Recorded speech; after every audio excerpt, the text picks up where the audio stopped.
There's no amount of Clorox bleach, there's no amount of Dawn dish soap, no amount of gloves that is ever going to make your kitchen FDA approved.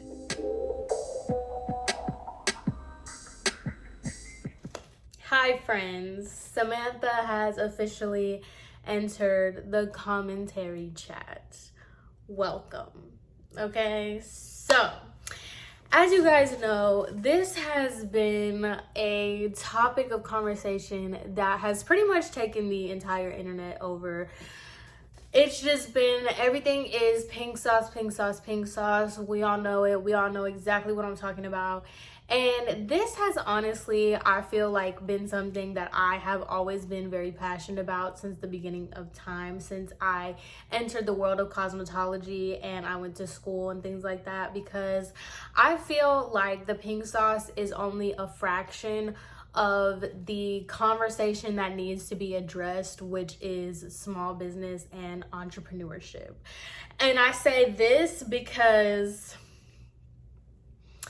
a lot of these people are not entrepreneurs and they're not small businesses, okay?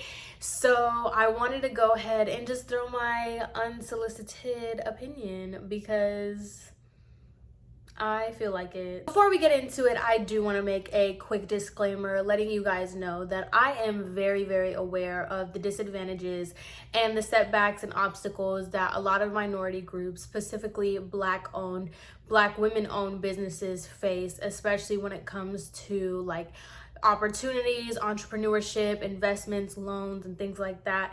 And I never want to downplay or feel like it's like I'm targeting or dogpiling on any kind of specific group of people.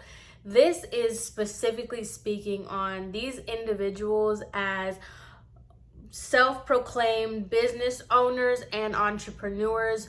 I am just speaking on them as a prime example of what's been going on as far as like small business owners and things like that. I'm critiquing them as a business who just so happens to be Black women owned. I'm not specifically targeting these individuals because they're Black. I hope that makes sense, and I hope my disclaimer comes across well, because this all comes out of love, professionalism, and a bias, because I am a cosmetologist and I do work with customer service and consumers, goods, all that stuff. So I just wanted to put that out there. Now that we have that out the way, ignorance of the law is no excuse. Ever. Ever, ever. It's no secret that social media has pretty much revolutionized the way we get goods, services, and things like that. It pretty much gave a platform to everyday people to start businesses, sell goods, things like that, especially when it came to like Etsy, Shopify. You know, everybody was able to use those kind of platforms to kind of launch their own businesses, which that's amazing, that's great. With the good comes the bad. I've always felt a certain type of way because, like I mentioned, I am a licensed cosmetologist. So when you go to school, there are certain courses and classes and certain amount of education that they give you when it comes to working with the public, safety protocols, and things like that. There is a certain level of education that school requires and provides that someone without a license does not get. And though, you know, you can take your own classes and, you know, do your own work and own courses and things like that, maybe a lot of unlicensed people do that, there is still a level of requirement that is mandated by whatever state and by whatever school that you go to prior to you getting licensed. And that is to ensure that you understand the safety and regulations that come with working with the public and providing goods and services. That's why I have such a hard stance on licensed cosmetologist. And you're probably wondering, what does that have anything to do with the pink sauce? We will get there. Basically, I've always been very weary of the whole kitchen salon, things like that. And you know, I'm not gonna sit here and act like I don't know what's going on. Yes, there are plenty of people that completely, you know, blow hair out of the water, and they do it in their house, they do it in their garage, they do it in their kitchen, whatever it is that you want to call it. But like I stated earlier, there is a certain level of safety and protocol that you just have to know. Before you are able to apply a chemical on somebody's scalp, you need to know the signs, you need to know the difference between like a scab and psoriasis. You need to know the difference between a wart and a mole. You need to know the difference between that, and that's exactly what school equips you to do. And a good school, that's another thing too. But let's just say in a perfect world, when you go to school, that's exactly what they need to teach you. That's the point of going, and that's why you get licensed. That's the difference between you and the regular person that didn't get that education. So I completely get the whole idea of, you know, going to somebody who does it in their house because it's cheaper and things like that. I'm not oblivious to that notion, but there is a certain level of risk that the person providing the service is taking, as well as the consumer. Now, there's a lot of talk about not victim shaming, victim blaming when it comes to that. I don't know. I have a very unpopular opinion. I do feel like you should be shamed because there's a level of responsibility as a consumer that you must have. I'm sorry. If somebody's offering you $50 veneers in a back alley and you go, like, come on. I know that's like so politically incorrect, especially like in this day and age, but like, let's be serious. You also need to like, shame does wonders to society. So. But I'm not gonna sit here and act like, yeah, you can get really good things done for people that are practicing and, you know, getting a lower price, blah, blah, blah, blah, blah, whatever. I personally, now this is just my opinion, I feel that once you start charging for something, you are opening yourself up to any and everything that comes with making a profit. So this kind of segues into my next point. During the pandemic, everyone, you know, bought shipping printers, shipping label printers, bought boxes, and called themselves entrepreneurs. Now, I felt a strong type of way because a lot of people were just basically stealing, because that's what it is. You're stealing a logo, putting it on something, and selling it for a profit.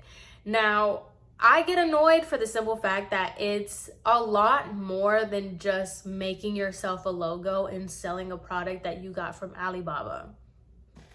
I think we can all kind of agree to that. There's obviously more that comes into owning a business and making a business and selling stuff. During the pandemic, there was a lot of that going on. Everybody, y'all know, everybody was selling lip glosses, eyelashes, makeup, hair, all that kind of stuff. Everybody was doing that. I remember on TikTok, I was seeing everybody selling like the little little things that you put on your Crocs.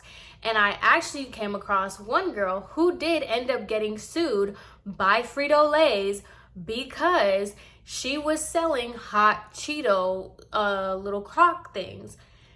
That's what I'm talking about. Once you start selling something for a profit and you don't understand the legalities of what it is that you're doing, you open yourself up from being sued. And she was being sued for $10,000 for selling Cheeto inspired little things, charms that you put on your Crocs. Do you get where I'm going here? If you don't even understand the basics of copyright infringement and trademarking and how that's illegal, you should not be selling a product, let alone consumables. And that brings me into this whole topic. First and foremost, I remember the whole spicy bowl craze. If you have no idea what I'm talking about, hopefully you do, because I thought the spicy bowl, I don't know what side of TikTok I'm on, because I always think everybody knows what I'm talking about, because my timeline is always full of like the same things. So basically, if you don't know what the spicy bowls were, it originally started, this is the craziest part, because it originally started with a girl from Tallahassee, and she was showing how she was eating like a spicy bowl, and people went crazy. It went viral, and people were asking her what she was eating, and she ended up starting to sell spicy bowls. Now, spicy bowls are like pickled sausages, pickled eggs. They come with peppers, pickles, and then chili peppers and things like that. And it's kind of just like in this bowl. And then you eat it with the Ruffles, not Fritos. You eat it with Ruffles. That's how I got introduced to spicy bowls. And I originally thought that it was like a recipe, a TikTok recipe, where somebody's just showing you. Y'all know how it goes on TikTok. And she ended up going viral over them, and she started selling them in her local area. Now, I'm not sure if that's what sparked the whole spicy bowl craze or whatnot, but there was another content creator that also sold spicy bowls out of New Orleans. She was selling them with crawfish, pig's feet, pig's lips, shrimp. She also went viral. Now, the difference between her and the original content, well, I'm just going to say the original because she was the first person that I ever saw.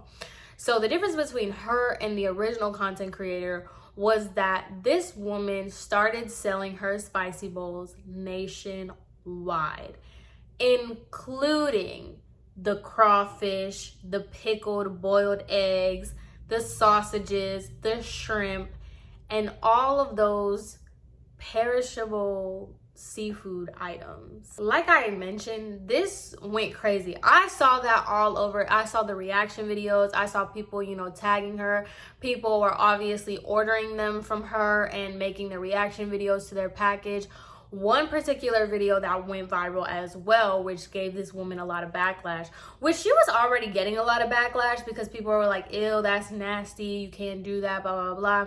But she was getting a lot of backlash once this one girl ordered a spicy bowl, and it basically exploded, and it came to her rotten. If you ever want to order a spicy bowl, I'm here to tell you don't do it. I'm here to tell you don't do it. Take it out your cart, put it back. If you don't live in the same city as them girls, don't do it. If you don't live in the same city as whoever is selling these spicy bowls, do not buy that shit, okay? Because I wish somebody would have told me. I ordered this spicy bowl on May 27th, okay? It said 5 to 7, business days to ship out for processing time, whatever. That's cool with me. I'm fine. So my shit gets shipped out on the 7th day, which would be last week Friday, because of the holidays or whatever. I know they don't ship out on weekends, which is cool. So my shit gets shipped out on Friday. So it's supposed to be 2-day shipping now. So if it was shipped out on a Wednesday, it probably would have been here Friday. But because it was shipped out on a Friday, my shit took Friday, Saturday, Sunday, and just got here Monday. In the heat now. The heat. The South heat. The heat. Okay? The heat. Alright? I'm so excited for this spicy bowl, y'all. I cut the box open. Mind you, I'm smelling something outside the box. I cut the box open. Open it up to see what's good. This is what's in my bowl. This is what's in my box. Spoiled crawfish. Hot-ass hot sausage. And pickles. Y'all, if y'all could smell this shit and smell how it smells, oh my God. I gotta find a way to get this smell at my house now. Do you know what rotten crawfish smell like? That's been in the heat for 4 days. Dog, just take it out your cart. Now, the comments always go kind of like the same thing about like, oh, why would you order something? You can't be eating from everybody's house, blah, blah, blah. Like the typical stuff that we always see. Now, my issue with this whole situation is there's no amount of Clorox bleach, there's no amount of Dawn dish soap, no amount of gloves that is ever going to make your kitchen FDA approved. Ever. Like, and I feel like that's kind of common sense, but obviously it's not. So let's get into it, right? Now, this is the problem that I have when it comes to all these small businesses and entrepreneurs. If you are what you say you are, if you are a legitimate business and you hold yourself to a legitimized standard, you would know that everything that you're doing is absolutely unacceptable. And the problem that I have is specifically with TikTok is that everybody likes to play the devil's advocate and comes at it from a point of view of, oh, this is a small business, oh, you shouldn't be so mean. There's a certain level of responsibility that you take once you decide to sell something to the public. This is not your typical, because obviously we all understand there are the people that sell plates, the people that sell candies, the people that sell smoothies, ice cream, stuff like that out of their house, in their area, okay? That's one thing. It's a complete other to post yourself as a business and give yourself this kind of like legitimized title when you are not following the guidelines and regulations of a business, especially with consumables. You don't get a pass. And that's my thing. As soon as you start charging someone, especially like a significant amount of money, you no longer get some sort of grace period. You don't get a pass. You didn't sell these as like a, hey guys, I'm trying this out for a second. Like, let me know if you guys like it. I'm doing a trial run just to see. You're not doing that. You are putting your business out as, this is my business. This is what I'm selling. Link is in the bio, all this other stuff. You are putting yourself out as a legitimate business. So as you're putting yourself out that way, you are going to be held as a business in standard. And that's what I just don't understand. This was with the Spicy Bowl woman. The Spicy Bowl woman had a lot of hate and a lot of backlash for her still selling them. She was selling them nationwide in the middle of the summer, because this was going on since last year. She's been selling them in the summer, in the heat. People were buying the Spicy Bowls and, you know, commenting. And I don't understand why people...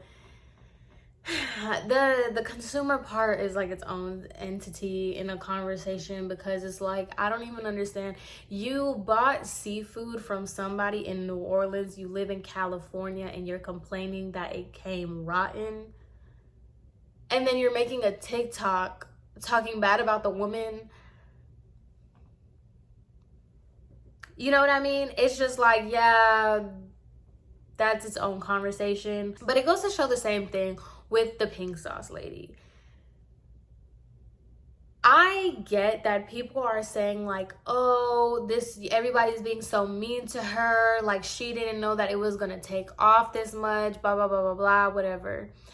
That's good and that's fine, but once you decided that you were going to put this on TikTok and you saw that it was taking off, you had the conscious decision to either stop production or stop production. My issue with all these people is not so much the idea of selling a product or selling anything that's unregulated. That's not like I continue to say, that's not something that's unheard of. It's not something that's new. Everybody like knows somebody who's selling stuff under the table, who's doing things under the table. My issue with the Spicy Bowl, with the pink sauce, with all these people is the lack of accountability and the entitlement to like, I'm just a human. I should, you know, you guys shouldn't hate on me. I'm just a human. I'm just learning. I'm just growing.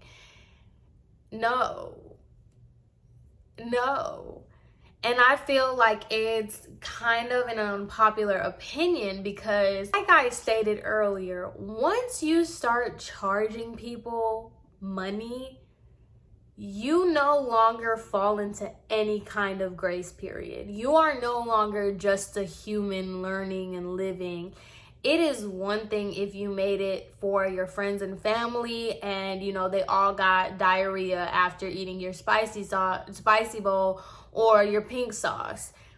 You know, that's when you're like, oh guys, I'm sorry, I'm human. I didn't know that this was gonna be like this. But now you have put yourself on a platform and made yourself a business, and you're claiming to be a business. And this is the stuff that I'm talking about. It goes back to the whole trademarking thing. If you were a legit business, you would know that you cannot just steal somebody's logo, put it on a t-shirt, and sell it for profit. That's why you get sued. If you went to school for something like cosmetology, you would know that no, you can't just do something in your house, because if something happens to that person's scalp or something happens to their eyes or their ears or their skin, you are now liable for the service you provided. The same thing with consumables, stuff that people are eating, ingesting. You cannot sell something out of your house to the masses and then say like, oh, well, I'm a human. You're selling this out of your kitchen, a non-FDA regulated facility. You have the nerve to not even know what the FDA is. What do you mean FDA approved? I don't sell medical products. And you're selling a consumable product. This is the same person that said her son being allergic and getting an allergic reaction was him having a panic attack. My son carries an EpiPen with him to school every single day. I can't even go to Benihana's without my son having a panic attack or something. No, you don't get a level of grace. You don't get any kind of leeway. You don't get a pass. And that's what I'm talking about. Ignorance of the law is no excuse.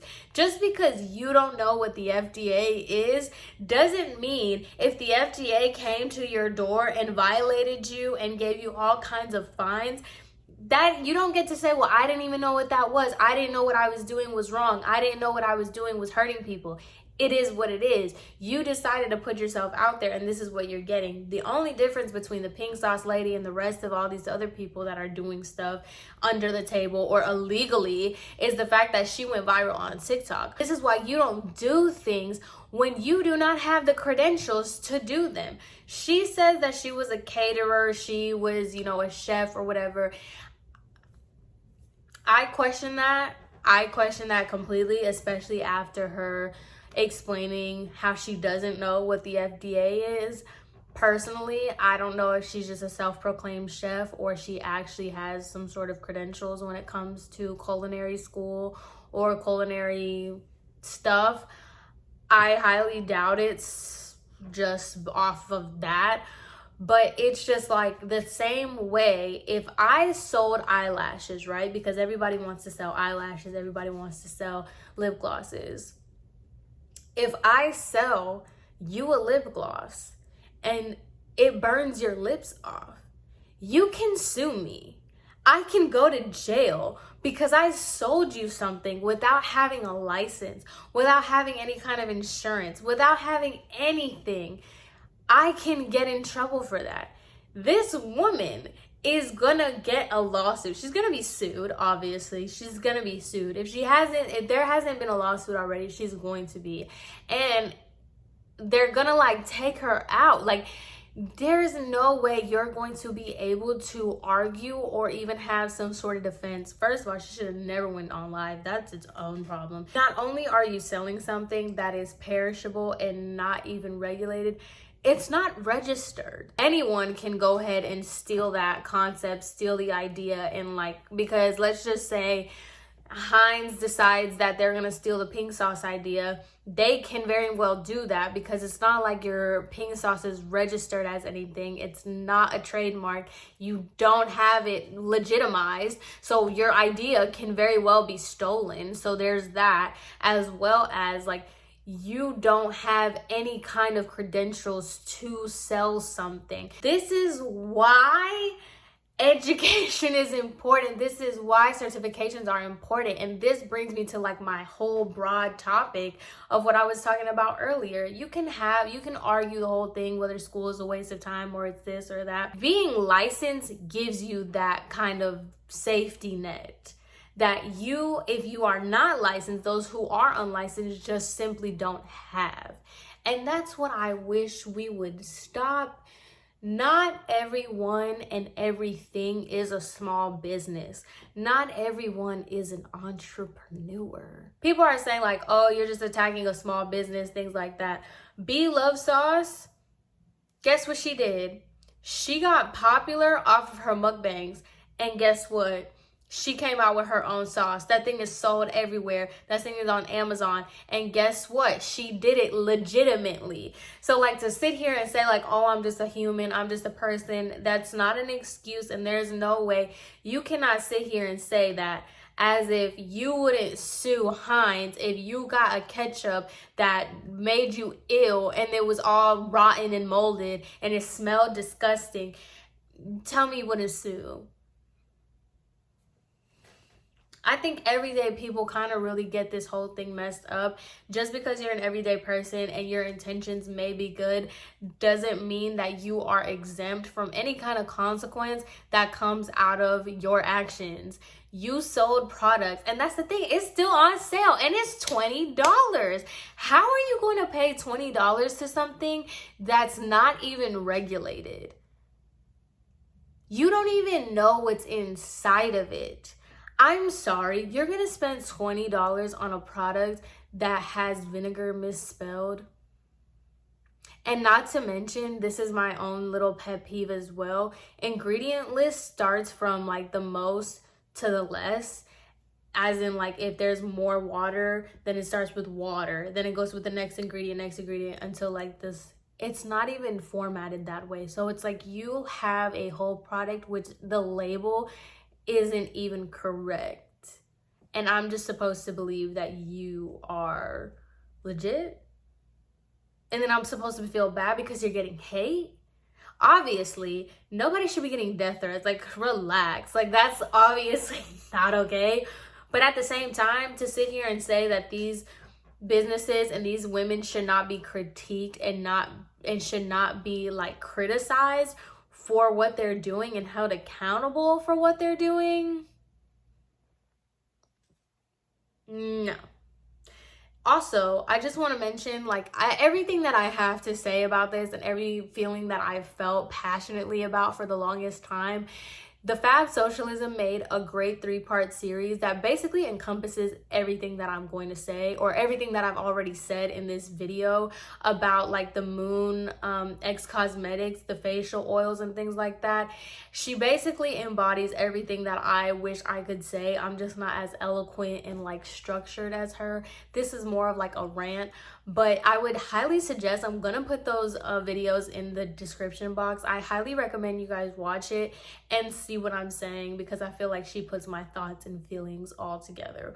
But I just wanted to put my 2 cents in here. I probably didn't say anything that hasn't already been said, but I just decided to say it in my voice in my room. So anyway, I hope you guys enjoyed this video. Please stop trying to make yourself a business owner if you are not legit, and stop buying from these people. Please stop giving these people your money.